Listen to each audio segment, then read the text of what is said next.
আম্মাজান আয়েশা একবার আল্লাহর হাবিব সাল্লাল্লাহু আলাইহি ওয়াসাল্লামের কাছে দোয়া চাইলেন।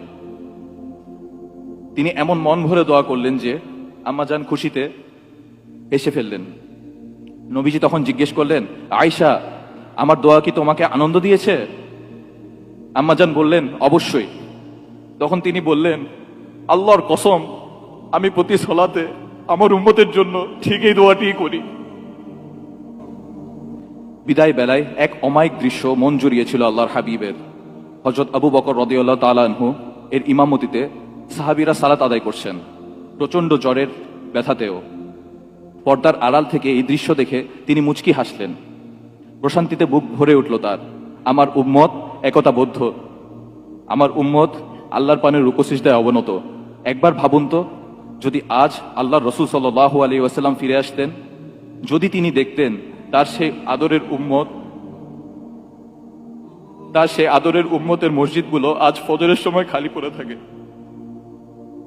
যদি তিনি দেখতেন তার ভাইরা আজ অশ্লীলতায় মগ্ন। আমাদের ঘরের দেয়ালে হয়তো তার নাম লেখা আছে ক্যালিওগ্রাফিতে ঝুলানো, কিন্তু আমাদের চরিত্র কি তার নূরকে ধারণ করতে পেরেছে? আমরা মুখে বলি ভালোবাসি, অথচ আমাদের জীবনের দিকে তাকালে মনে হয় আমরা যেন চিনি নাই মানুষটাকে। কি জবাব আছে আমাদের? সেই দিন, যেদিন আকাশ ফেটে যাবে, নক্ষত্রগুলো খসে পড়বে, ইয়া নফসি ইয়া নফসি বলে ছুটতে থাকবে সকলে। গর্ভধারিণী মা নিজ সন্তানকে চিনবে না, বাবা চিনবে না ছেলেকে। যেদিন নারীরা পর্যন্ত ভয় কাঁপতে নবীরা পর্যন্ত ভয় কাঁপতে থাকবেন। সেই দিন একজন মানুষ আল্লাহর আরশের নিচে সিজদায় লুটিয়ে পড়বেন। আল্লাহ জিজ্ঞেস করবেন, হে মুহাম্মদ, মাথা তুলুন, চান দেয়া হবে, সুপারিশ করুন, কবুল করা হবে। সেদিন তিনি নিজের জন্য জান্নাত চাইবেন না, ফাতিমার জন্য জান্নাত চাইবেন না।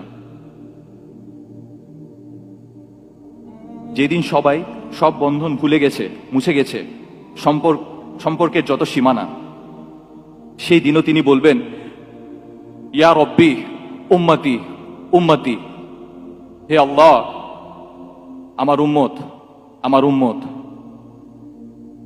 মহাবিপদের সেই দিনেও যিনি আপনার জন্য কাঁদতে থাকবেন, নাজাতে সুপারিশ করবেন, কেমন করে আমরা সেই নবীর সুন্নাহকে অবজ্ঞা করি? কেমন করে সেই নবীর কলিজায় আঘাত দিয়ে পাপাচারে লিপ্ত হই? আমরা কি বড় বেশি অকৃতজ্ঞ নই? সময় ফুরিয়ে যায়নি। রাসূলুল্লাহ সাল্লাল্লাহু আলাইহি ওয়াসাল্লামের ভালোবাসা মানে কেবল রবিউল আউয়ালে নাত গাওয়া নয়। তার ভালোবাসা মানে তার আদর্শে নিজ সত্তাকে রাঙানো, তার আখলাকে নিজের জীবনকে সুশোভিত করা। তিনিই তো উসওয়াতুল হাসানাহ।